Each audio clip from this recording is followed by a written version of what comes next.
Oke, shalom kepada Bapak Ibu Jemaat yang ada di online di YouTube, juga kepada saudara yang ada di onsite. Hari ini kita mau mulai Bible Study kita, Pak Timo, Bro Timo akan sharing. Sebelum itu kita mulai dengan doa. Tuhan, terima kasih buat malam hari ini, berkati Tuhan. Kami mau belajar Tuhan dari kebenaran firman, Roh Kudus-Mu, pengurapan-Mu yang mengajar setiap kami. Kami mau hari demi hari, minggu demi minggu, Tuhan semakin mengenal kebenaran firman, semakin belajar Tuhan. Rubah pola pikir kami yang salah Tuhan, agar kami selalu selaras dengan kehendak Tuhan. Berkati Tuhan Yesus, saudara Timo, Tuhan yang akan mengajar, urapan-Mu ada atas dia Tuhan. Sehingga kami juga boleh menerima sesuatu daripada Tuhan malam hari ini. Roh kami disegarkan, kami kenyang dengan makan makanan rohani malam hari ini. Berkati Tuhan, jemaat juga saudara yang menyaksikan lewat YouTube, agar mereka juga signalnya bagus Tuhan, dan mereka bisa mengikuti dari awal sampai akhir. Terima kasih Bapa. Dalam nama Yesus kami berdoa dan mengucap syukur. Amin. Silakan Bro. Ya, thank you Dio. Shalom Bapak Ibu, teman-teman. Selamat malam. Malam hari ini kita lanjut ya. Masih di pasal di Yakobus, pasalnya yang kedua, ayatnya 1 sampai ke 13. Nah, beberapa minggu yang lalu kita udah bahas mengenai ujian itu. Kalau kita ingat ya, dari Pastor Dio menyampaikan bahwa ada ujian. Ujian menghasilkan kemurnian. Nah, pada malam hari ini masih terkait soal ujian. Tapi bedanya waktu itu adalah ujiannya itu terhadap diri sendiri. Nah, sekarang sudut pandangnya berbeda. Ujiannya itu bagaimana kita memandang orang lain. Makanya judul pada hari ini no favorites, artinya nggak ada pilih kasih, nggak ada keberpihakan, nggak ada diskriminasi. Langsung aja kita buka Yakobus 2 ayat 1 sampai 13. Saya bacakan firman-nya ya. Yakobus 2 ayat 1 sampai 13. Saudara-saudaraku, sebagai orang yang beriman kepada Yesus Kristus, Tuhan kita yang mulia, janganlah iman itu kamu amalkan dengan memandang muka.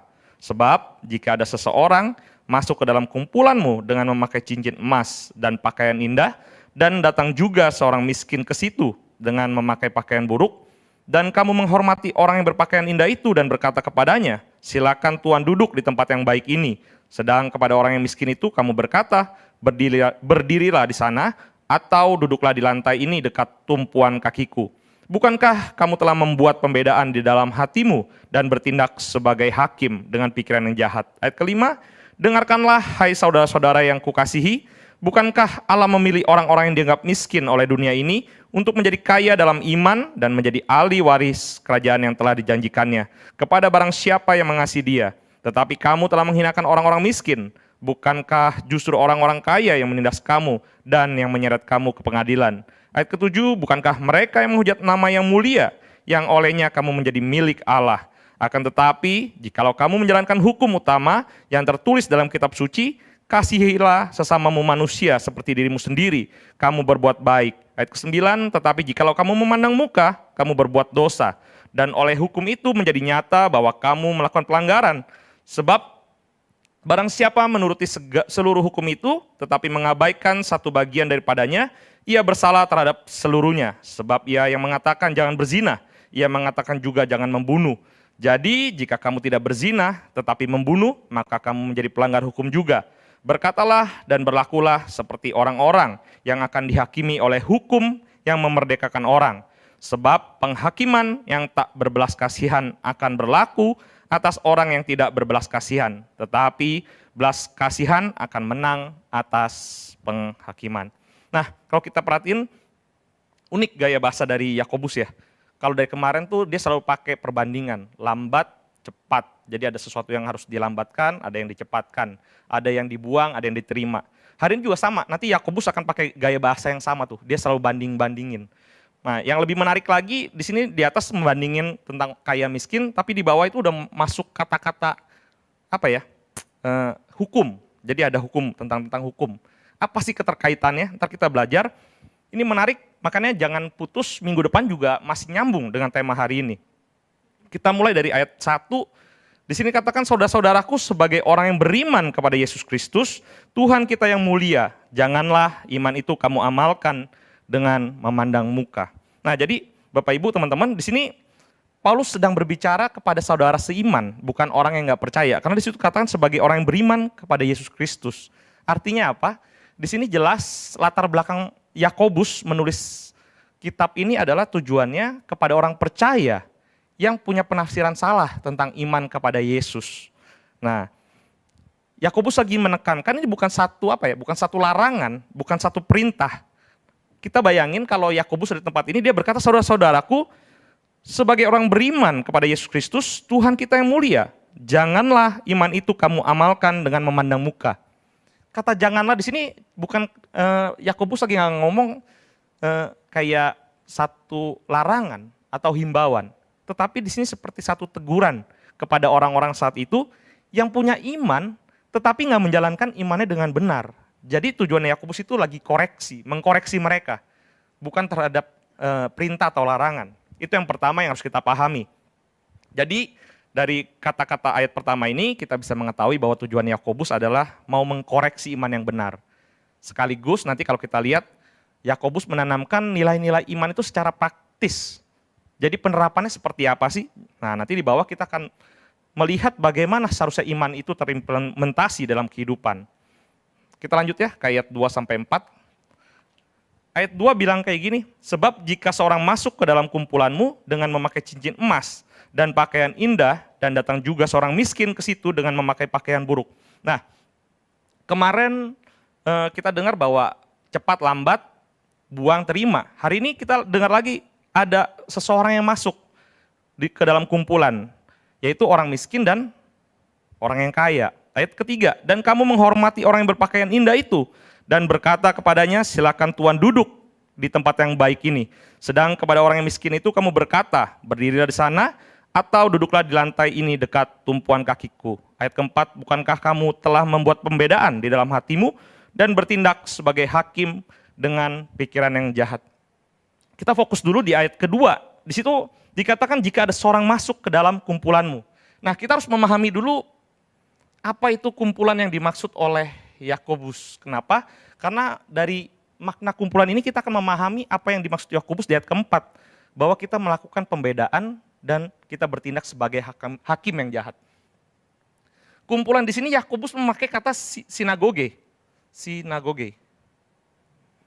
Mungkin kita udah sering dengar ya, apa sih sinagoge ini? Nah, yang menarik sinagoge ini adalah satu tempat yang punya dua fungsi di dalam Alkitab. Kalau boleh dibuka di dalam Matius 4 ayat 23 ya. Matius 4 ayat 23. Boleh dibuka Matius 4 ayat 23. Ini fungsi pertama dari sinagoge. Kita akan lihat dari sisi fungsinya, sehingga kita mengerti apa yang dimaksud Yakobus dengan melakukan pembedaan di dalam hati kita, dan kita bertindak sebagai hakim yang jahat. Matius 4 ayat 23 berkata, Yesus pun berkeliling di seluruh Galilea. Ia mengajar dalam rumah-rumah ibadat. Nah, rumah-rumah ibadat ini menggunakan kata yang sama, sinagoge. Dan memberitakan Injil kerajaan Allah, serta melenyapkan segala penyakit itu dan kelemahan di antara bangsa itu. Dari firman ini kita bisa melihat fungsi yang pertama dari sinagog itu ialah memberitakan Injil kerajaan Allah. Jadi kumpulan di sini di ayat kedua itu bukan berbicara lagi pesta atau kondangan gitu. Jadi orang-orang ini nggak lagi dalam satu acara pesta. Tapi kita harus mengerti bahwa kumpulan yang dimaksud Yakobus adalah yang pertama, yaitu di sini adalah acara keagamaan, atau di sini lebih jelasnya Yesus suka melakukan pemberitaan firman. Jadi kita tahu nih, kumpulan yang dimaksud sama Yakobus pertama ialah melakukan ibadah. Bukan lagi berpesta, bukan lagi melakukan acara-acara kayak ulang tahun, kondangan, segala macam. Tapi konteksnya kita harus mengerti bahwa perkumpulan ini lagi melakukan ibadah. Konteks yang kedua, fungsi yang kedua itu adalah kita buka di dalam Lukas 21 ayat 12. Lukas 21 ayat yang ke-12. Fungsi kedua dari sinagog atau sinagoge. Tetapi sebelum semuanya itu kamu akan ditangkap dan dianiaya. Kamu akan diserahkan ke rumah-rumah ibadat dan penjara-penjara. Dan kamu akan dihadapkan kepada raja-raja dan penguasa oleh karena namaku. Nah, jadi di sini Bapak Ibu kita lihat ya, kamu akan diserahkan ke rumah-rumah ibadat, tapi di atasnya dikatakan akan ditangkap. Konteks sinagoge pada zaman itu ialah melakukan pengadilan. Jadi kalau kita tahu ya, di satu daerah gitu di Indonesia, ada yang masih pakai hukum agama. Nah, itu dihakiminya tuh nggak langsung dibawa ke pengadilan secara apa ya, secara negara, tetapi mereka punya pengadilan agama sendiri. Konteksnya saat itu sama seperti kita di hari ini, masih ada daerah yang melakukan pengadilan secara agama. Nah, tempatnya itu ialah di sinagoge. Nah, jadi fungsi yang kedua itu adalah pengadilan agama. Kita harus memahami bahwa yang dimaksud Yakobus adalah mereka datang mungkin antara mereka beribadah atau melakukan pengadilan agama. Fungsi yang ketiga yang masih mirip di bagian kedua ini, kalau kita buka di Matius 10 ayat yang ke-17. Matius 10 ayat yang ke-17. Fungsi dari sinagog yang dimaksud oleh Yakobus. Karena Yakobus ini keturunan Yahudi, jadi Yakobus seringkali menggunakan bahasa-bahasa yang masih keyahudian. Walaupun sinagog itu terjadi waktu di pembuangan ya, masa pembuangan. Matius 10 ayat 17 berkata, "Tetapi waspadalah terhadap semua orang, karena ada yang akan menyerahkan kamu kepada majelis agama, dan mereka akan menyesah kamu di rumah ibadatnya." Perhatikan Bapak Ibu, di sini dikatakan bahwa mereka akan menyesah kamu di rumah ibadatnya. Rumah ibadat di sini sama. Yang dimaksud adalah sinagoge. Jadi Yakobus mau bilang fungsi yang ketiga adalah itu melakukan eksekusi atau hukuman. Jadi sinagog atau kumpulan itu bisa sedang menjalankan hukuman. Ini fungsi yang ketiga. Menjalankan eksekusi atau hukuman atau vonis. Nah, dari ketiga fungsi ini kita akan mengerti apa yang dimaksud Yakobus dalam ayat keempat. Bukankah kamu telah membuat pembedaan di dalam hatimu dan bertindak sebagai hakim dengan pikiran yang jahat? Nah, kalau kita balik dulu ke ayat 2-3 tadi, Yakobus 2 ayat kedua dan 3. Di situ ketika orang ini masuk ke dalam kumpulan, yaitu tiga fungsi ini, di situ jelas sudah ada pembedaan, yaitu kalau kita lihat pembedaannya apa? Jika ada seorang masuk ke dalam kumpulanmu dengan memakai cincin emas dan pakaian indah, dan datang juga seorang miskin ke situ dengan memakai pakaian buruk, dan kamu menghormati orang yang berpakaian indah itu, dan berkata kepadanya, silakan Tuan duduk di tempat yang baik ini, sedang kepada orang yang miskin itu kamu berkata, berdiri di sana, atau duduklah di lantai dekat ini, tumpuan kakiku. Jadi ketika orang masuk ke dalam kumpulan fungsi-fungsi ini, Yakobus menekankan bahwa mereka saat itu sudah melakukan pembedaan di dalam posisi.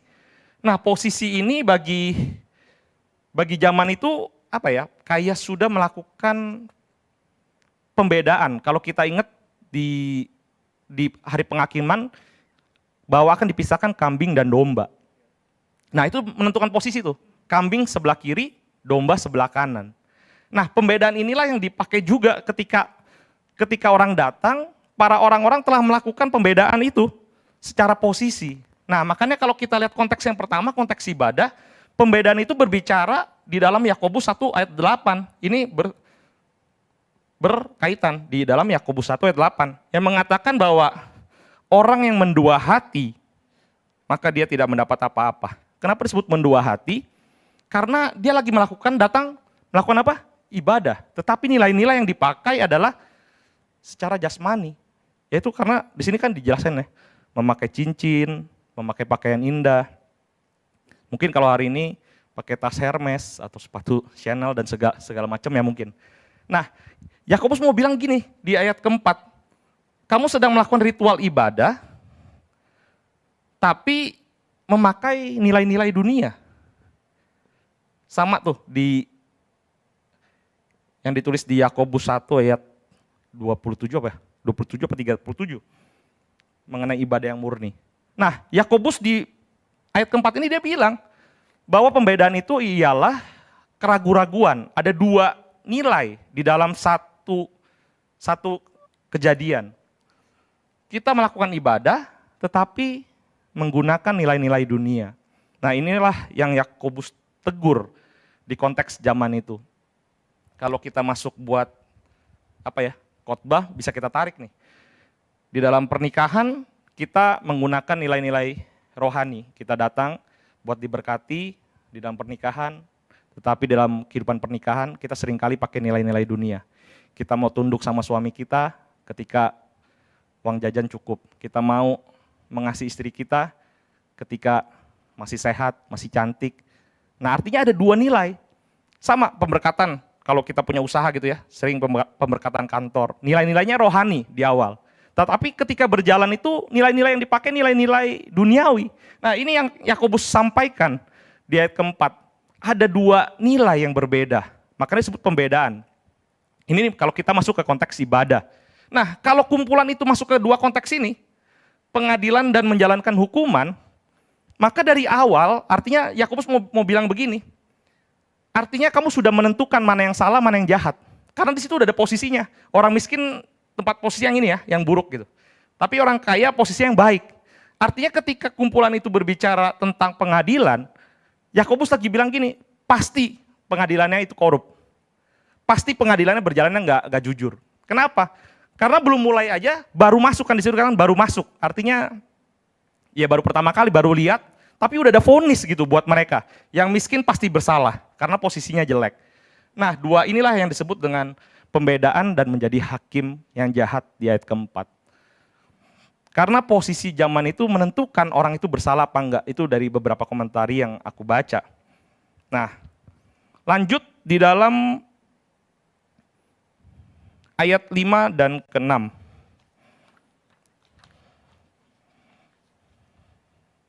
Ayat 5 sampai 7. Dengarkanlah hai saudara-saudara yang kukasihi, bukankah Allah memilih orang-orang yang dianggap miskin oleh dunia itu menjadi kaya dalam iman dan menjadi ahli waris kerajaan yang telah dijanjikannya kepada barang siapa yang mengasihi Dia. Ayat ke-6, tetapi kamu telah menghinakan orang-orang miskin, bukankah justru orang-orang kaya yang menindas kamu dan yang menyeret kamu ke pengadilan. Ayat ke-7, bukankah mereka yang menghujat nama yang mulia, yang olehnya kamu menjadi milik Allah. Nah tadi kalau lagi bandingin tentang sikap kepada orang kaya, orang miskin, sekarang Yakobus lagi membandingkan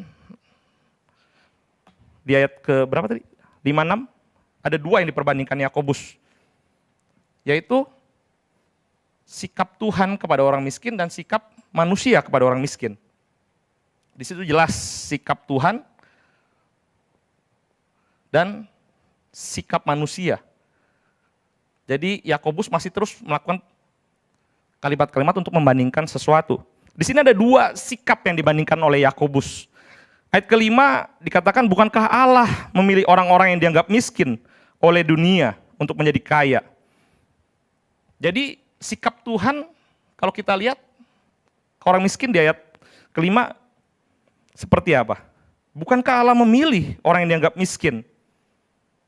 Jadi ayat kelima di sini ditulis bahwa sikap Tuhan kepada orang miskin ialah Ia memilih. Mungkin boleh ditayangin di Lukas 14 ayatnya yang ke-12 sampai 14. Sikap Tuhan kepada orang miskin.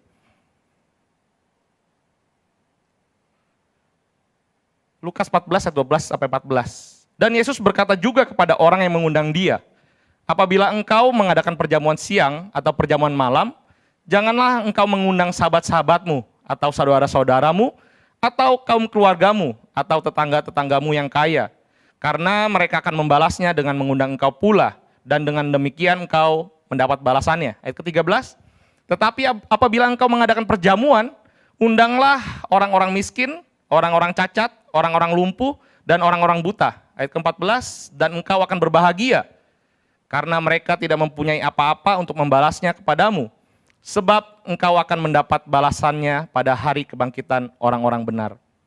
Nah, dari sini kita lihat sikap Tuhan kepada orang miskin yang kedua ialah menjadikan orang miskin itu prioritas. Tadi kalau kita baca ya di dalam Lukas, bahwa kalau kita punya satu acara yang kita undang katanya, janganlah orang kaya, tetapi orang miskin. Karena di situ mereka nggak bisa membalasnya. Jadi sikap kedua yang kita lihat, sikap Tuhan kepada orang miskin ialah prioritas. Prioritas. Nah, dari perbandingan ini nanti kita melihat maksud daripada Yakobus di ayat ke-7. Nah, ayat ke-6, Yakobus 2 ayat yang ke-6 kita balik, kita lihat gimana sikap manusia kepada orang-orang yang miskin. Ayat 6 bilang, tetapi kamu telah menghinakan orang-orang miskin, bukankah justru orang-orang kaya yang menindas kamu dan menyeret kamu ke pengadilan. Di sini kalau kita tangkap berbanding berbalik lagi ya. Bagaimana sikap Tuhan dan sikap manusia. Di ayat ke-6 mungkin teman-teman yang dapat nggak? Bagaimana sikap manusia kepada orang miskin? Menghina.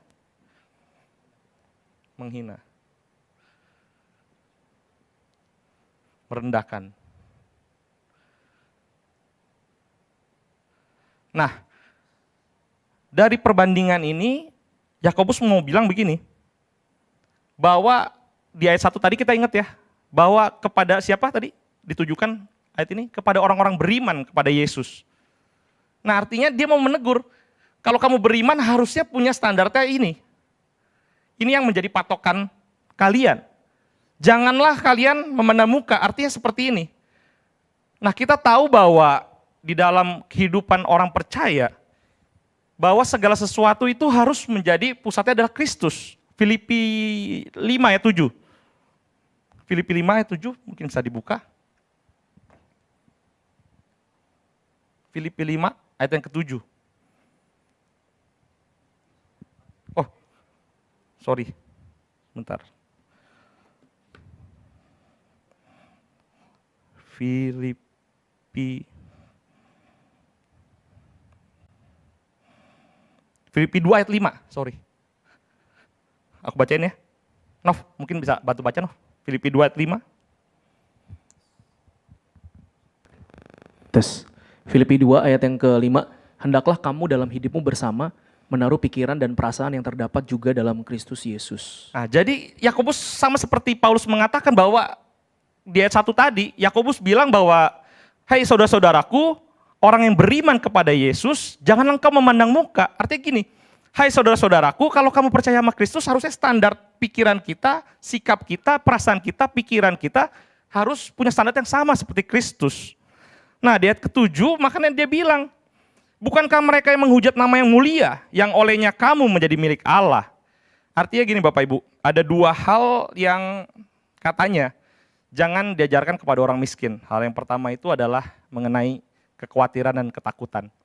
Kenapa? Karena orang miskin katanya nggak pernah takut dan khawatir akan hari esok katanya. Makanya sering kita lihat ya, ekonominya pas-pasan tapi banyak anak katanya bagi mereka. Banyak anak, banyak rezeki. Ya besok katanya, ya urusan besok lah. Tapi semakin orang itu kaya, maka orang itu akan semakin banyak kekhawatiran.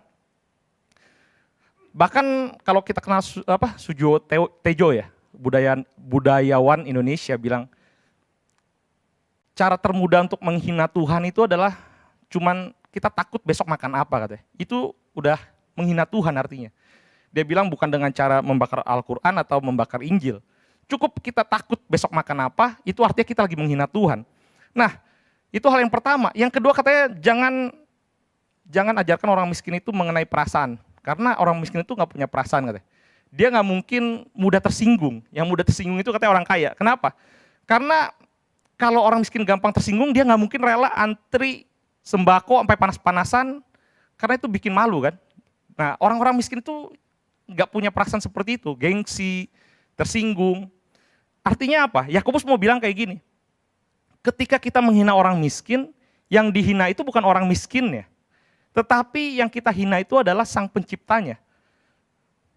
Amsal 14 ayat 31. Amsal 14 ayat 31. Firman-Nya bilang gini, siapa menindas orang yang lemah, menghina penciptanya. Tetapi siapa menaruh belas kasihan kepada orang miskin, memuliakan dia. Jadi Yakobus lagi bilang, ketika kita menghina orang miskin, sebenarnya yang kita hina itu bukan orangnya, tetapi sang penciptanya. Orang yang menciptakannya. Makanya pelukis dengan lukisannya itu menjadi satu ya. Kalau kita hina lukisannya, maka kita lagi menghina pelukisnya. Apalagi ini, orang miskin itu serupa dan segambar dengan Allah sendiri yang Tuhan ciptakan. Artinya ketika kita menghina mereka, Yakobus lagi bilang kita lagi menghina penciptanya. Makanya di situ dikatakan bukankah Allah memilih orang yang dianggap miskin oleh dunia. Nah, dari sinilah makanya masih kita kalau kaitkan lagi di ayat 1 tadi, kita balik, gak mungkin orang yang beriman sama Tuhan, orang yang punya iman sama Tuhan, tetapi menghina ciptaannya. Itu nggak mungkin, itu sangat bertolak belakang. Nah itu di konteks ayat 5 sampai ayat ke-7. Makanya kalau kita ingat juga ya, di konteks penghakiman yang Tuhan ajarkan, di Matius 25, mengenai penghakiman akhir zaman ya di kehidupan berikutnya. Di situ dikatakan bahwa ada sisi kanan itu ya sebagai domba, dia bilang engkau akan turut makan bersamaku. Terus mereka bertanya kenapa? Karena ketika aku lapar engkau memberi makan, ketika aku sakit engkau merawat aku. Nah terus orang itu nanya, kapan Tuhan aku memberi engkau makan? Nah Tuhan jawab, apapun yang engkau perbuat terhadap orang yang hina ini, itulah yang engkau perbuat kepada aku. Nah inilah konteks yang Yakobus lagi tekankan di ayat ke-5 sampai ke-7. Bahwa ketika kita sedang menyakiti orang miskin, kita melakukan perbedaan kepada orang miskin, sebenarnya yang kita sakiti bukan pribadinya orang miskin itu, tetapi Tuhanlah sebagai pencipta mereka gitu. Di ayat ke-5 sampai ayat ke-7. Itu konteks ayat ke-5 ke-7, kita lanjut ayat ke-8, ayat ke-11. Masih di dalam satu perbandingan juga. Yakobus selalu menggunakan perbandingan. Ayat 8 sampai 11 kalau kita lanjut baca. Akan tetapi jikalau kamu menjalankan hukum utama yang tertulis dalam kitab suci, kasihilah sesamamu manusia seperti dirimu sendiri. Kamu berbuat baik. Ayat ke-9. Tetapi jikalau kamu memandang muka, kamu berbuat dosa dan oleh hukum itu menjadi nyata bahwa kamu melakukan pelanggaran. Ayat ke-10, sebab barang siapa menuruti seluruh hukum itu tetapi mengabaikan satu bagian daripadanya, ia bersalah terhadap seluruhnya. Sebab ia mengatakan jangan berzina, ia mengatakan juga jangan membunuh. Jadi jika kamu tidak berzina tetapi membunuh, maka kamu menjadi pelanggar hukum juga. Nah ini unik ya. Lagi ngomongin tentang kaya miskin, tiba-tiba Yakobus masuk ke dalam satu bahasa hukum.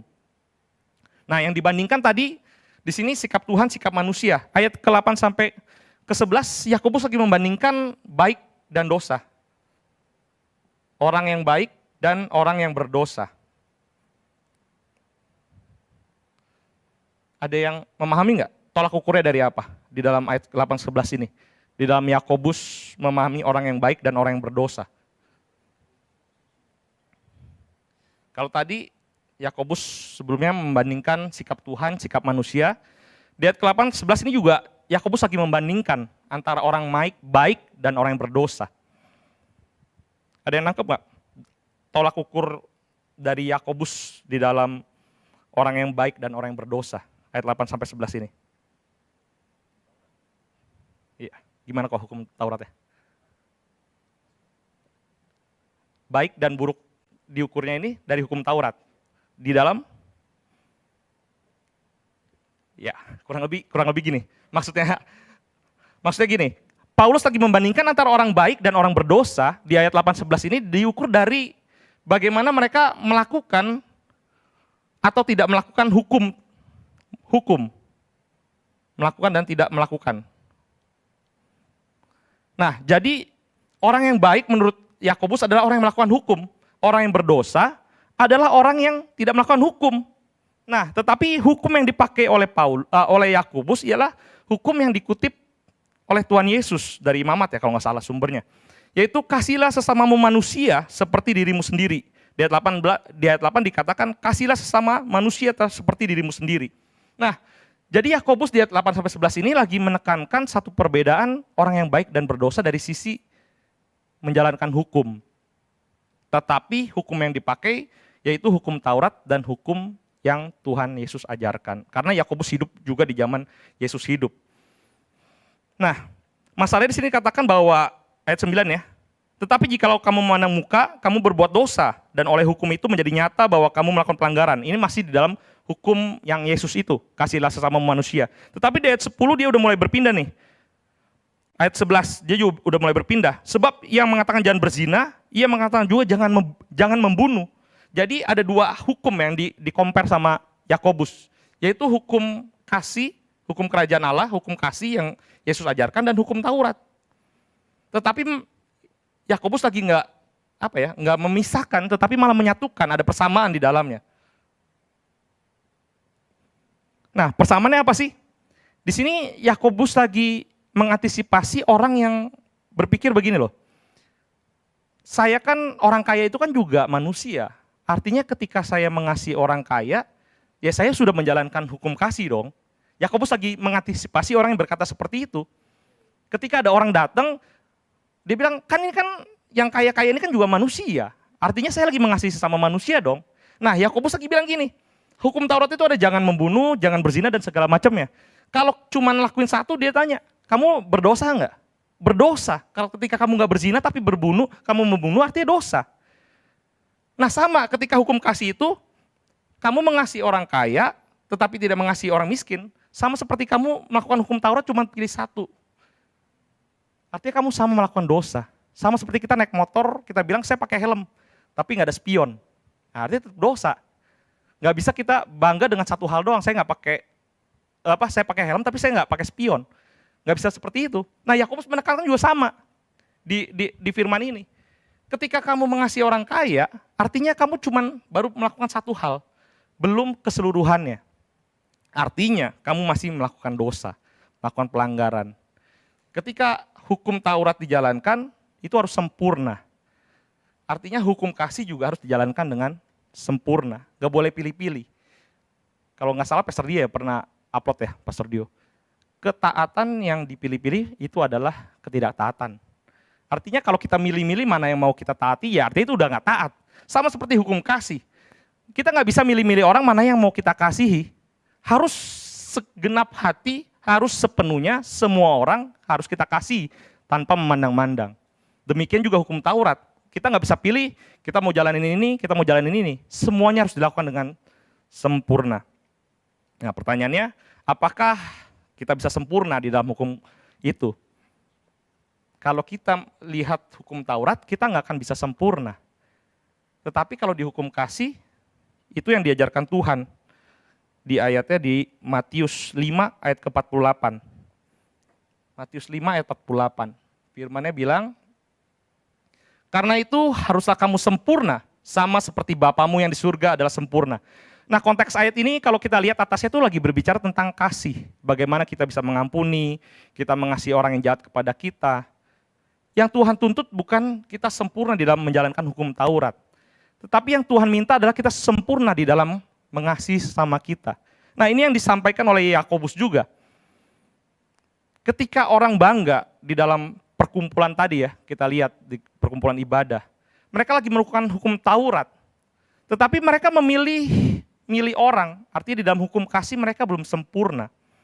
Nah kalau tadi ditujukan kepada orang yang percaya, artinya seharusnya orang-orang percaya ini punya standar hukum kasih yang sempurna seperti yang Tuhan Yesus ajarkan. Dia nggak boleh pilih-pilih, dia nggak punya diskriminasi terhadap satu orang dengan orang yang lainnya. Inilah yang dimaksud Paulus bahwa kalau kita nggak berzina, tapi kita membunuh, artinya pendosa. Sama seperti kita mendiskriminasi seseorang. Kita mengasihi orang kaya, kita membenci orang miskin, artinya juga kita melakukan dosa. Nggak bisa disebut kita sudah menjalankan hukum kasih. Itu yang ayat ke-8 sampai ke-10, konteksnya seperti itu. Nah, kita masuk ke bagian terakhir di ayat ke-12 sampai ke-13. Firman-Nya berkata seperti ini, berkatalah dan berlakulah seperti orang-orang yang akan dihakimi oleh hukum yang memerdekakan orang. Sebab penghakiman yang tak berbelas kasihan akan berlaku atas orang yang tidak berbelas kasihan. Tetapi belas kasihan akan menang atas penghakiman. Nah di ayat yang terakhir ini Yakobus lagi bilang kayak gini. Ada seorang penulis sastra, peraih Nobel dari Inggris, dia bilang, yang terpenting dari seorang manusia itu bukan hanya belajar bagaimana cara hidup, tetapi dia juga harus belajar bagaimana cara meninggal yang baik. Dia bilang gini, orang yang terpenting itu bukan belajar bagaimana cara dia hidup dengan baik, tetapi yang terpenting adalah juga belajar bagaimana dia meninggal dengan baik. Bukan caranya ya kita meninggal dengan lagi pas tidur gitu, lagi ngobrol kita meninggal. Tapi maksudnya gini, penulis ini kalau aku tafsirin kata-katanya, dia bilang bahwa ketika kita cuma belajar tentang kehidupan yang baik, artinya kita hanya fokus tentang dunia ini, bagaimana kita mencapai hal-hal yang baik di dunia ini. Tetapi kalau kita punya pandangan bagaimana cara meninggal yang baik, artinya kita percaya bahwa setelah kehidupan ini ada lagi kehidupan yang menentukan. Nah, Yakobus sama, di sini dikatakan berkatalah dan berlakulah seperti orang-orang yang akan dihakimi oleh hukum yang akan memerdekakan orang. Ayat 12 ini merujuk kepada perkataan Yesus ya tadi di Matius 25 ya. di konteks penghakiman terakhir, bagaimana Yesus menggambarkan hari penghakiman itu tiba. Bahwa ada, coba kita buka Matius 25 ayat ke-40. Matius 25 ayat yang ke-40.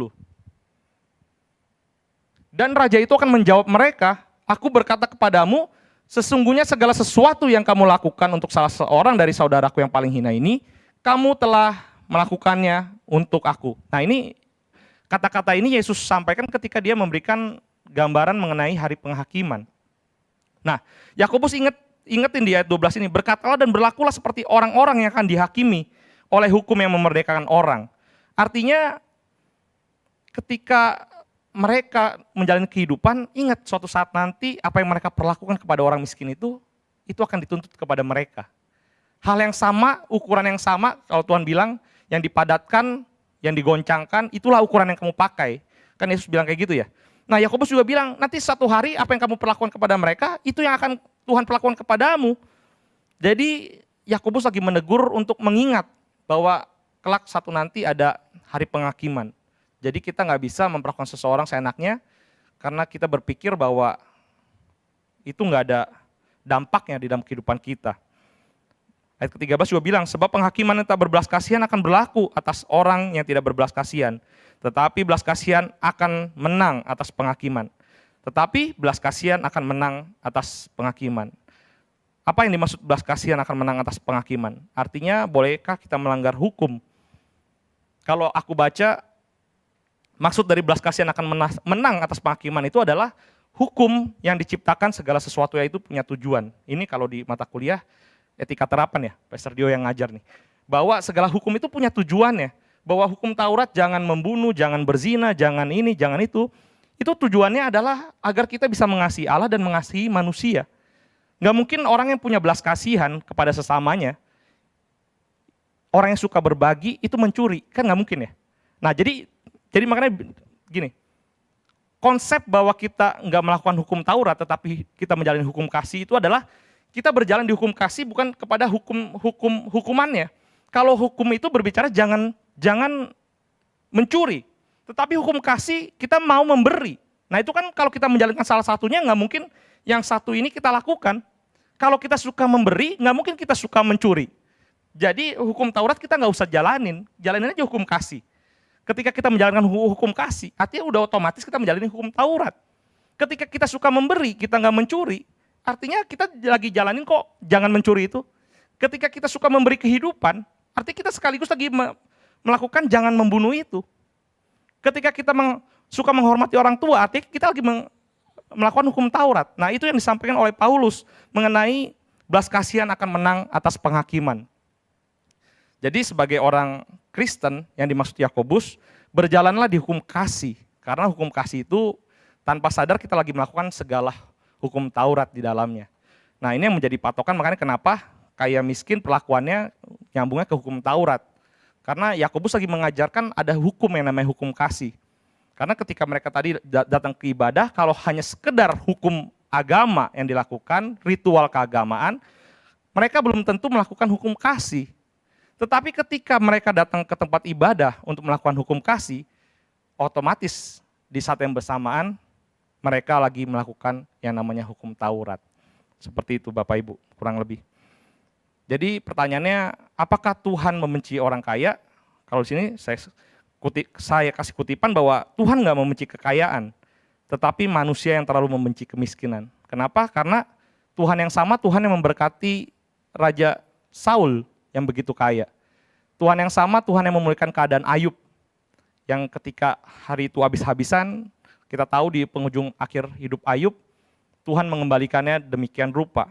Tuhan nggak membenci kekayaan, tetapi manusia yang terlalu membenci kemiskinan. Nah itu yang salah di mata Tuhan. Artinya Tuhan juga nggak punya diskriminasi di sini kalau kita ambil keseimbangannya ya.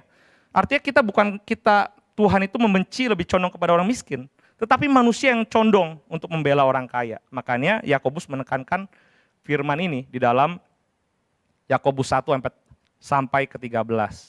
Nah jadi pertanyaan lagi adalah nanti, bahwa kalau begitu di hari penghakiman, perbuatan itu menentukan dong. Berarti iman kepada Tuhan nggak cukup dong.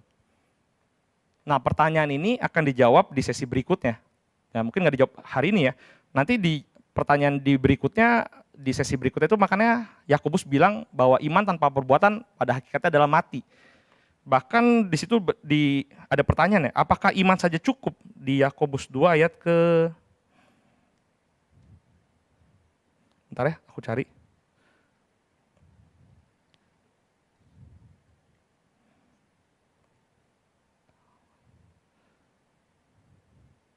Yakobus 2 ayat ke 24.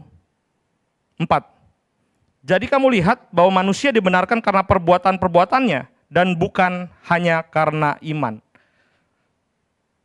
Apakah benar bahwa manusia itu nggak cukup punya iman kepada Kristus? Apakah perbuatan juga menentukan keselamatan manusia? Nah, ini mungkin nanti akan dijawab sama Pastor Pendeta Pak Robert ya, Dio ya, Pak Robert. Makanya terus ikutin sesi ini sampai habis, karena ini berkaitan tentang perbuatan dan iman dan perbuatan. Apakah iman saja cukup atau iman itu nggak cukup? Nah, kalau kita orang percaya, kita udah tahu jawabannya, iman itu cukup. Tapi bagaimana kebenaran itu akan dikupas? Terus ikutin sesi ini sampai berikutnya. Kurang lebih itu dari saya. Tuhan Yesus memberkati. Mungkin ada pertanyaan?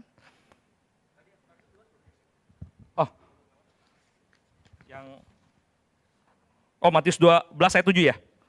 Ya, kita buka. Kenapa belas kasihan itu menang atas penghakiman? Kita buka di Matius 12 ayat 7. Boleh baca kok? Matius 12 ayat 7. Tes, oke. Jadi aku mengusir setan dengan kuasa Beelzebul. Dengan kuasa siapakah pengikut? 12 ayat 27 kan? Matius 12 ayat 7. Ini Matius 12 ayat 27. Ayat 7 kok. Jika memang kamu mengerti maksud firman ini, yang ku kehendaki ialah belas kasihan dan bukan persembahan. Tentu kamu tidak menghukum orang yang tidak bersalah. Nah, di sini Yesus mengatakan, yang ku kehendaki ialah belas kasihan dan bukan persembahan. Sekali lagi Tuhan lagi bilang gini, persembahan itu kan tujuannya nanti ujung-ujungnya kan untuk kita bisa mengasihi Tuhan. Persembahan itu ujung-ujungnya kita bisa mengasihi sesama kita kan, dari persembahan kita. Nah, makanya fokusnya adalah kepada belas kasihan itu sendiri. Yang tertanam di hati kita yang pertama ialah bagaimana kita punya belas kasihan. Ketika kita punya belas kasihan itu, maka percayalah hukum-hukum itu akan digenapi secara sendirinya di dalam kehidupan kita. Jadi fokusnya ialah seperti yang Tuhan katakan, bahwa yang dikehendaki Tuhan ialah belas kasihan, bukan kepada persembahan. Jadi gini Bapak Ibu, kalau kita punya fokus untuk melakukan segala sesuatu kepada Tuhan, nah ini masuk kepada iman dan perbuatan ya. Kita punya satu keyakinan sama Tuhan, maka respon kita ialah kita akan punya belas kasihan. Sama seperti nanti di bawahnya tuh di ayat-ayat berikutnya diumpamakan iman Abraham punya perbuatan. Abraham kenapa bisa merelakan Ishak anaknya? Karena dia punya satu keyakinan sama Tuhan untuk mempersembahkan itu kepada Tuhan, bahwa rancangan Tuhan itu yang terbaik. Nah sama seperti kita punya belas kasihan itu tolak ukurnya adalah karena kita percaya dulu sama Tuhan. Jadi mana lebih hebat, iman dan perbuatan? Ini spoiler dikit ya mengenai iman dan perbuatan. Iman dan perbuatan. Kita orang percaya yakin bahwa yang menyelamatkan kita adalah iman. Bukan perbuatannya. Tetapi iman tanpa perbuatan itu pada hakikatnya mati. Kenapa? Karena yang jadi standar kita bukan perbuatannya itu sendiri. Contoh, kita punya rasa namanya rasa pedas. Nah, rasa pedas ini dihasilkan dari banyak hal. Dari kita makan cabai, lada, mulut kita kena balsem, itu juga pedas kan. Nah, standarnya kalau pedas ini, sumbernya bisa beda-beda. Pedas ini kalau kita umpamakan perbuatan baik, keselamatan ini dari berbuat baik, ini sumbernya bisa salah nih, motivasinya bisa keliru. Kita mau naik jabatan, kita berbuat baik. Kita cari muka, kita berbuat baik. Kita punya maksud tertentu, kita berbuat baik. Kita cinta Tuhan, otomatis kita berbuat baik. Nah, sumbernya ini adalah iman, tapi iman ini harus terwujud di dalam satu perbuatan, yaitu perbuatan baik. Nah, makanya Tuhan bilang, hukum itu jangan fokus kepada hukumnya, tetapi kepada belas kasihannya. Belas kasihan itu adalah berbicara tentang iman kepada Tuhan. Jadi ketika orang punya belas kasihan itu, Tuhan juga umpamakan di dalam Lukas 10 ayat 25-37, yaitu tentang Samaria yang baik hati. Bagaimana di situ ada orang Lewi, imam yang turun dari Yerusalem ke Yeriko. Kita tahu ya di Yerusalem, setiap orang yang turun dari Yerusalem itu lagi beribadah ke Bait Allah katanya, kalau di komentari yang aku baca. Nah, imam lewat, tapi yang berhenti dan menolong orang yang dirampok itu kan orang Samaria. Kita buka deh, Lukas 10 ayat 25-37. Lukas 10 ayat 25-37. Pada satu kali berdirilah seorang ahli Taurat untuk mencoba Yesus. Langsung aja ke ininya deh, Lukas 10 ayat yang ke bentar.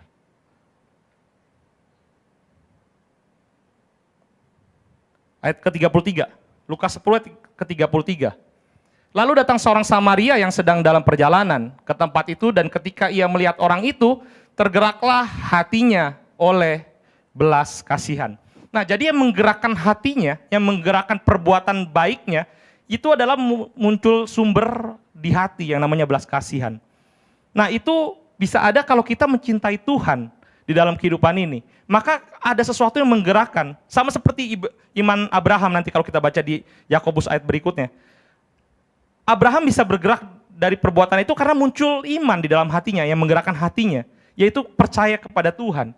Nah, belas kasihan yang dimaksud di sini adalah yang Yakobus sampaikan nanti kalau kita lihat konteksnya di satu pasal ini, ialah berbicara tentang belas kasihan muncul ketika kita punya iman kepada Tuhan. Nah, itu yang menjadi patokan dan sumber. Sama seperti orang Samaria ini. Orang Samaria ini tergerak akhirnya ada perbuatan yang nyata menolong orang yang kerampokan, dibalut, diobatin, dikasih uang. Itu karena pertamanya sumbernya adalah ada belas kasihan di hatinya. Nah, itu yang mau ditanamkan oleh Yakobus. Yang terpenting ialah belas kasihan.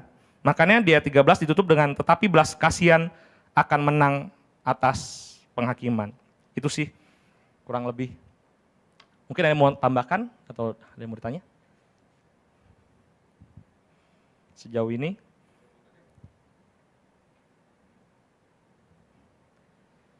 Nanti akan dikupas lagi dari orang kaya miskin, perbedaan itu, diskriminasi, ujung-ujungnya berbicara tentang iman dan perbuatan. Nah, di sesi berikutnya makanya jangan dilewatkan, itu akan menarik. Ya, Nov. Jadi di Yakobus 2 ayat yang ke-12 ya. 13. Sebab penghakiman yang tak berbelas kasihan akan berlaku atas orang yang tidak berbelas kasihan gitu kan. Iya. Tapi kalau di terjemahan Inggrisnya yang lain misalkan yang gampang dibaca gitu di NLT misalkan. Jadi there will be no mercy for those who have not shown mercy to others. But if you have been merciful, God will be merciful when He judges you. Jadi kayak untuk orang yang gak berbelas kasihan, Tuhan juga akan menghakimi tanpa belas kasihan. Tapi untuk orang yang punya belas kasihan, Tuhan akan menghakimi juga dengan belas kasihan. Jadi seperti ada dua penghakiman dari Tuhan, tergantung bagaimana kamu men-treat orang lain. Nah, ini maksudnya penghakiman dalam kehidupan sehari-hari, artinya kalau orang itu judgmental, orang itu suka menghakimi, maka kehidupan dia pun juga akan banyak dihakimi. Atau ini bicara tentang penghakiman nanti, pada saat sudah kita semua sudah menghadap Tuhan. Penghakiman yang jelas di sini adalah penghakiman yang nanti, yang akan datang. Nah, makanya dikatakan bahwa ukuran yang kamu pakai itu akan Tuhan pakai. Bagaimana kamu memperlakukan seseorang, itulah ukuran yang akan dipakai kepada engkau. Artinya gini, ketika kita nggak punya kasih, maka Tuhan akan menghakimi di hari penghakiman itu dikatakan bahwa Tuhan akan tidak berbelas kasihan. Kenapa? Karena artinya dia nggak punya iman untuk keluar belas kasihannya itu di dalam hatinya. Makanya dia bisa dihakimi dengan tidak berbelas kasihan. Kurang lebih seperti itu ya. Nangkep? Memang bahasa Yakobus itu selalu dia membanding-bandingkan ya dari pasal-pasal sebelumnya kita lihat bahwa cepat, lambat. Hari ini kita belajar orang kaya, orang miskin, orang baik, orang jahat, orang berdosa. Ada yang mau ditanya lagi? Kalau nggak ada mungkin ya, Tante. Ya, kan tadi kan dibilang bahwa firman Tuhan mengatakan bahwa Tuhan lebih memperhatikan kita berbelas kasihan daripada persembahan. Ya. Kalau pemahaman saya, persembahan itu mungkin persembahan buat gereja atau apa gitu. Misalnya kalau kita dihadapkan satu pilihan gitu ya. Oh, saya sangat berbelas kasihan sekali dengan orang ini yang perlu sangat ditolong. Ya seperti itu ya. Yang seperti itu. Boleh nggak saya sekali waktu memilih untuk lebih ke situ gitu daripada saya harus korbankan untuk tidak memberi persembahan misalnya. Nah itu sederhananya apa rumitnya ya, saya nggak tahu.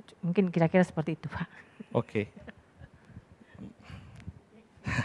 Ya, intinya kita berpikir kalau ada dua kejadian mana yang harus dipilih gitu ya. Mengasih persembahan atau kasih orang lain. Firman di mana ya? Sama seperti ini, cuman yang satu harus kamu lakukan, yang satu jangan kau abaikan. Ya itu firman di mana ya? Aku lupa. Nah, artinya kita ketika ngasih persembahan, kita pilih ke orang lain. Yang ini persembahan misalnya ke gereja gitu, nggak usah ya. Nah, yakin nggak bahwa apa yang kita beri itu artinya memang pas-pasan segitu? Matius 23 ayat 23. Kita buka Matius 23 ayat 23. Matius 23 ayat 23. Celakakah kamu, hai ahli-ahli Taurat dan orang-orang Farisi, hai kamu orang-orang munafik, sebab persepuluhan dari selasi, adas manis, dan jintan kamu bayar, tetapi yang terpenting dalam hukum Taurat kamu abaikan, yaitu keadilan dan belas kasihan dan kesetiaan. Yang satu harus dilakukan dan yang lain jangan diabaikan. Nah ini poin terakhirnya mungkin sering orang nggak baca. Yang satu harus dilakukan, yang lain juga jangan diabaikan. Ya sama seperti tadi, bahwa hukum itu harus sempurna. Kita memang punya satu kewajiban. Ketika kita misalkan mau kasih persembahan kepada Tuhan, rumah Tuhan, ada pekerjaan Tuhan, ada biaya yang harus dilakukan. Kita bilang buat orang miskin aja deh. Nah tetapi satu sisi kita masih bisa makan enak, belanja tas, belanja baju. Nah yang ini kita bilang persembahan buat rumah Tuhan nanti aja deh. Yang penting buat orang miskin dulu deh. Yang buat Tuhannya kita abaikan, kebutuhan kita, kedagingan kita buat biaya nonton bioskop, belanja barang ini nggak diabaikan. Tapi kita pakai, ya udah ini kita pakai dulu deh buat orang yang miskin gitu. Nah, yang buat Tuhan kita relakan, kita korbankan, kita sampingkan, tetapi urusan daging kita nggak singkirkan. Gitu, kurang lebih. Nah, tetapi ya beda cerita kalau memang kita udah nggak punya apa-apa lagi gitu. Sama seperti janda miskin itu aja, dia cuma punya 2 keping perak, dua itu diserahkan semua buat Tuhan. Ya artinya dengan bijak atau dengan satu hikmat dari Tuhan bahwa yang satu harus dilakukan, yang satu jangan diabaikan. Bagaimana menjadi prioritas itu yang terpenting. Kalau kita bisa memberi orang miskin dan bisa memberi buat Tuhan, kenapa?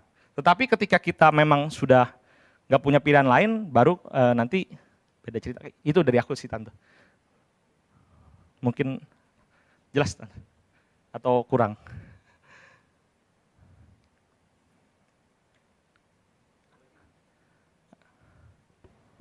Saya tambahkan sedikit. Jadi Tante, dalam konteks Matius 12 ayat 7 yang tadi aku memilih belas kasihan dan bukan persembahan, konteks persembahan di situ adalah korban bakaran penghapus dosa. Jadi persembahan untuk menutupi dosa. Jadi maksudnya Allah lebih memilih kita melakukan belas kasihan ketimbang kita minta maaf melulu. Gitu. Jadi ingat ya perkataan Nabi Samuel kepada Saul. Samuel berkata kepada Saul, Allah tidak memilih korban bakaran tapi ketaatan.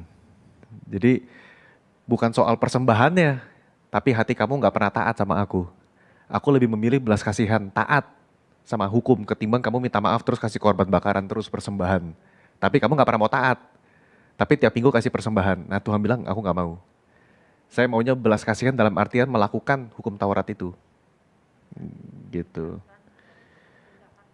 Tindakan kasih lebih dipilih ketimbang kita tanda kutip menyuap Tuhan lewat korban bakaran minta ampun. Iya. Gitu.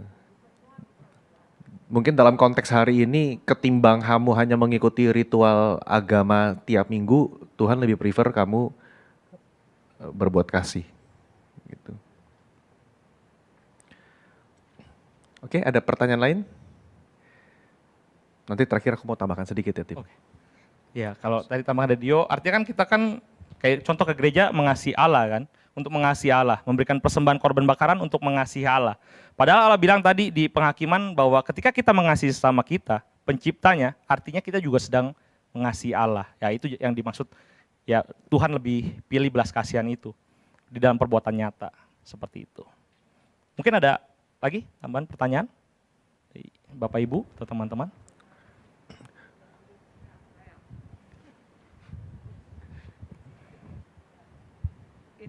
Yang pertama tadi kan sikap Tuhan kepada orang miskin itu salah satunya itu memilih.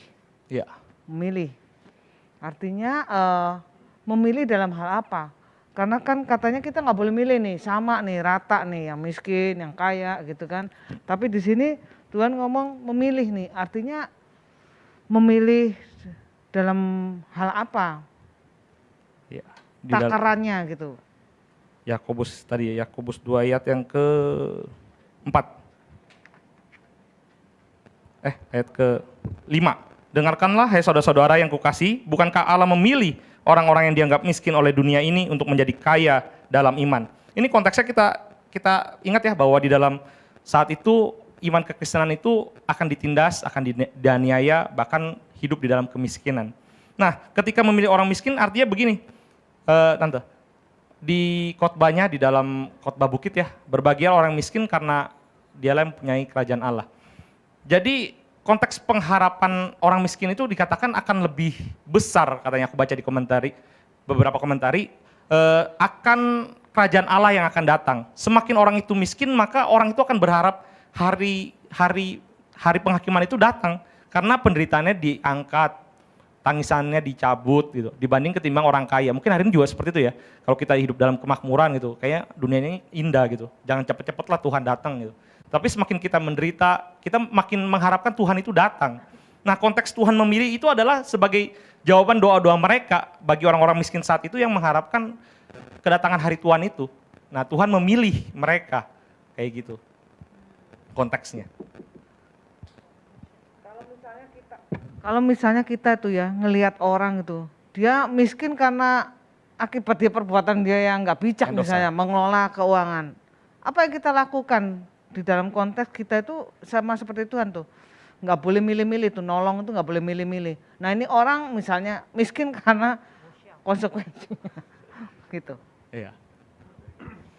Bagaimana menyikapi orang yang miskin karena kesalahannya ya? Tentu dia segala sesuatu kehidupan ini punya konsekuensi atas tindakannya. Ketika kita melihat orang itu berbuat salah sehingga dia menanggung akibatnya kemiskinan, apakah orang ini harus ditolong? Ya tentu pasti harus kita tolong sebisa mungkin, karena bukan kita lihat pelanggarannya, tapi kita lihat ya karena belas kasihan itu. Mungkin dia punya anak yang harus sekolah segala macam, tetapi ada tindakan juga yang untuk membimbingnya. Jadi dua sisi itu harus berjalan bersamaan.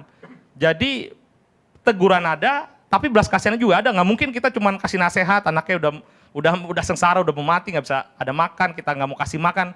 Tetapi itu berdua harus berjalan beriringan. Itu kalau menurut aku ya, karena udah masuk ke terapan mungkin.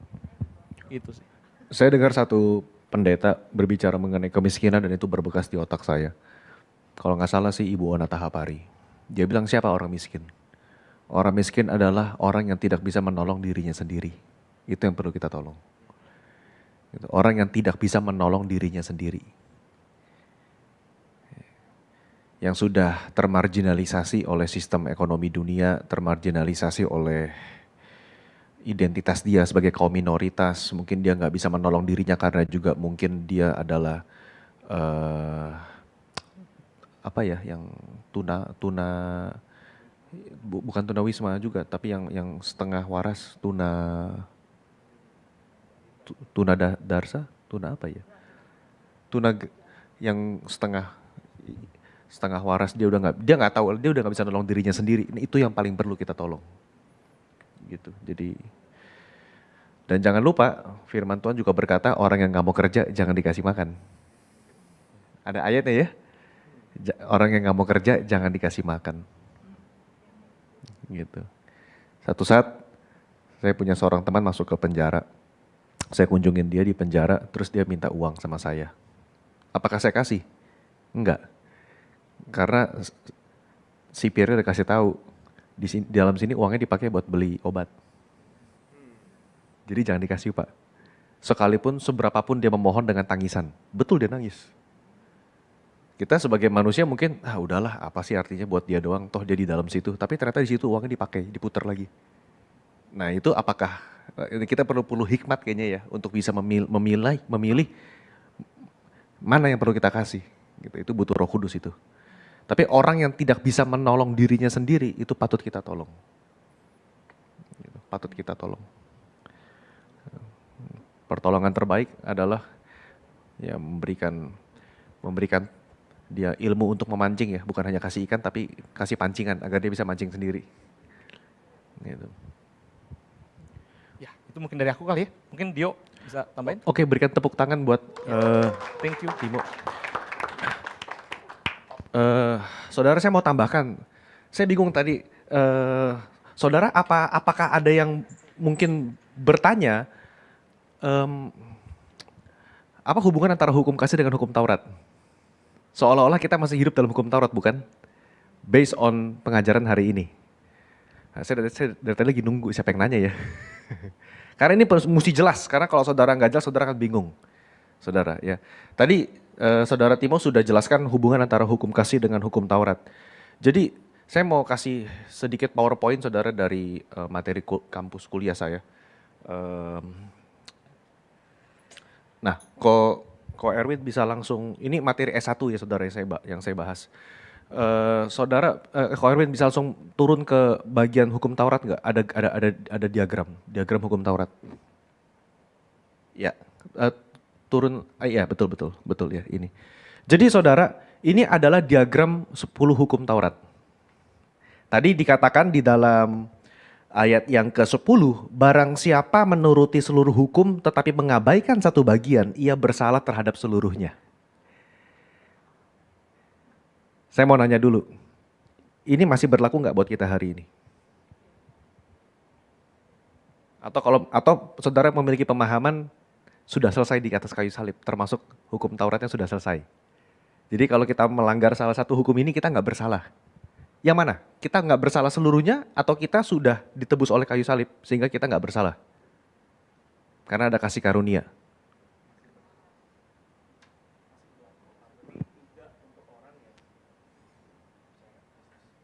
Masih berlaku, saudara. Masih berlaku. Ya. Karena kitab Yakobus diberikan kepada orang yang beriman, ayat 1 ya. Kepada orang yang sudah percaya Tuhan Yesus.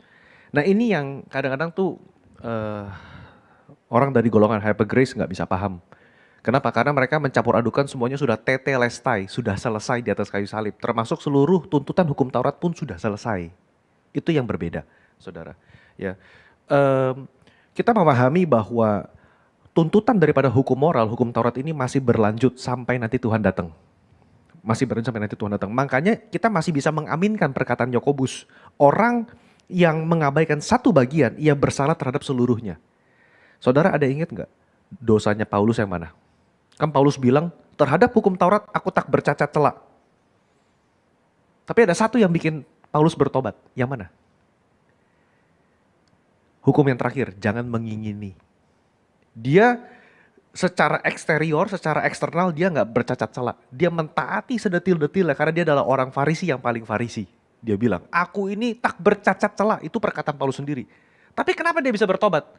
Karena dia melanggar yang terakhir, dikatakan. Karena aku kena yang terakhir. Dan itu di dalam hati, nggak ada yang tahu kecuali Tuhan. Jangan mengingini. Nah karena dia gagal di situ, dia gagal seluruhnya. Nah saudara, tadi kan Timo menjelaskan ada hukum kasih, hukum Taurat. Ya kan? Nah, saudara, kalau saudara jangan dibedakan antara hukum kasih dengan hukum Taurat. Karena dalam ayat ini juga ditulis ayat yang ke-12, berlakulah seperti orang-orang yang akan dihakimi oleh hukum yang memerdekakan orang. Apa hukum yang memerdekakan orang? Apa hukum kasih itu? Kalau kita tanya apa hukum kasih?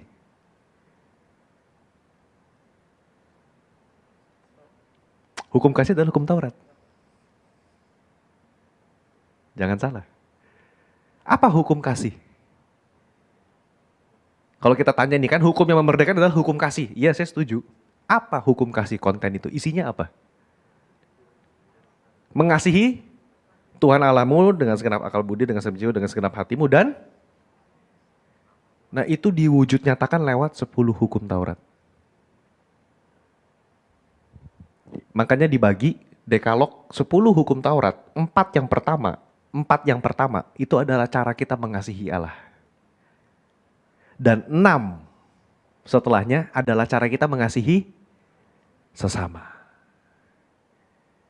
Jadi kalau kita katakan, saya taati hukum kasih. Ya sejatinya isi daripada hukum kasih adalah hukum Taurat. Jadi saudara, kita nggak anti dengan hukum Taurat. Nggak anti.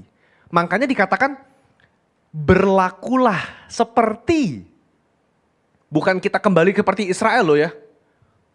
Orang Israel gagalnya begini, mereka menaati ini untuk mendapatkan keselamatan. Kita tidak. Sudah selamat. Cuma sekarang berlakulah seperti orang-orang yang akan dihakimi oleh hukum yang, kenapa kok disuruh berlaku hidup seperti itu? Karena hukum ini menjaga hidup kita benar dan berkenan di hadapan Tuhan. Itu, saudara. Jadi makanya kita diminta untuk apa, saudara? Kita diminta untuk mengasihi Allah dan mengasihi sesama. Iya betul, konkretnya apa? 10 hukum moral. Yang saya suka sebut 10 hukum moral, saudara. Ya, hukum Taurat disebut hukum moral karena kadang-kadang kita asumsinya hukum Taurat itu campur hukum sipil, hukum seremonial, korban bakaran kan juga hukum Taurat sebetulnya. Jadi untuk membedakan saya sebut ini sebagai the moral law of God. Hukum moralnya Allah. Gitu. Dan semua motivasi kita untuk melakukan ini adalah satu, memuliakan nama Tuhan. Gitu. Memuliakan nama Tuhan. Boleh di next kok sebentar. Ya. Di next sebentar, next lagi. Next lagi. Ya. Jadi bagaimana caranya manusia bisa mendemonstrasikan kasih kepada Bapa dan membawa kemuliaan bagi nama Tuhan lewat hidup kita, saudara. Ya, ada di Yohanes 14:21 dan Matius 16. Intinya adalah menaati perintah Tuhan. Intinya adalah menaati perintah Tuhan. Jadi kalau kita tanya bagaimana cara hidup saya membawa kemuliaan bagi nama Tuhan, taat sama perintahnya Tuhan. Perintah yang mana? Ya 10 hukum moral. Gitu. Makanya Yakobus bisa bilang, kalau kamu bilang jangan berzina, tapi kamu membunuh, kamu juga melanggar hukum. Gitu. Kamu, apa yang dilanggar ketika jemaat yang Yakobus tulis ini memilih orang kaya? Apa yang dilanggar saudara kira-kira?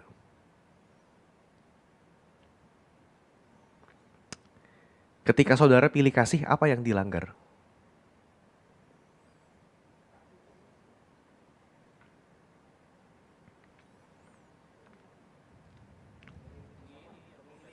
Mengingini, karena kadang-kadang orang mengasihi ada udang di balik bakwan.